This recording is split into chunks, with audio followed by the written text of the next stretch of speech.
Magandang hapon mga kabakyard. Muli ay nandirito ang inyong kabakyard, si Manny Boy Royales Abasola, upang i-demo sa inyo ang kanyang pamamaraan sa pagtatanim ng melon. Ang pamamaraan ko po mga kabakyard ay ito po, nilinisan ko po yung kanyang pagtatamnan at may maliit na butas. At yan pong butas na yan, diyan ko po itatanim yung melon. Ito po, lalagyan ko po siya ng isang kutsaritang fertilizer. Ito po siya. Yan. Tapos po kalahati po nitong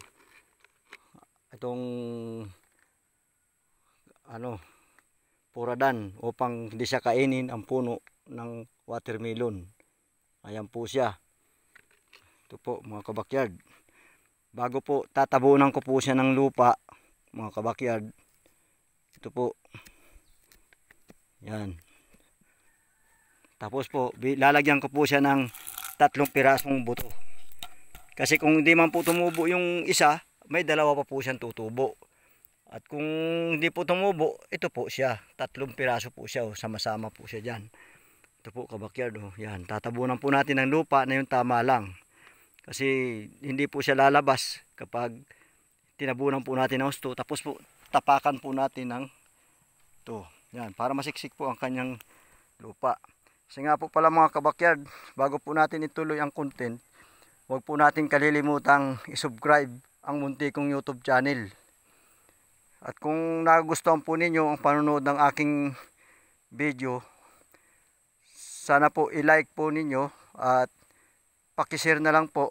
At huwag po natin kalilimutang i-pindot ang notification bell upang sa susunod ko pong video ay inyo pong masaksiyan. Lagi po kayong updated.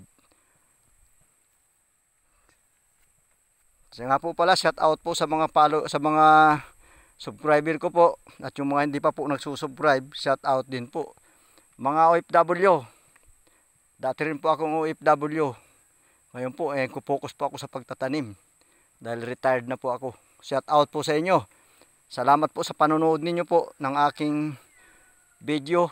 Munting YouTube channel ko po. Huwag po rin yung kalilimutang subscribe po. Ito po, mayroon pa po akong isang butas, lalagyan ko pa po. Wala po kasi akong nagbibideo, kaya ganito na lang po. Ayan po. Ito po, yan, isang kutsarita po bago itong puradan.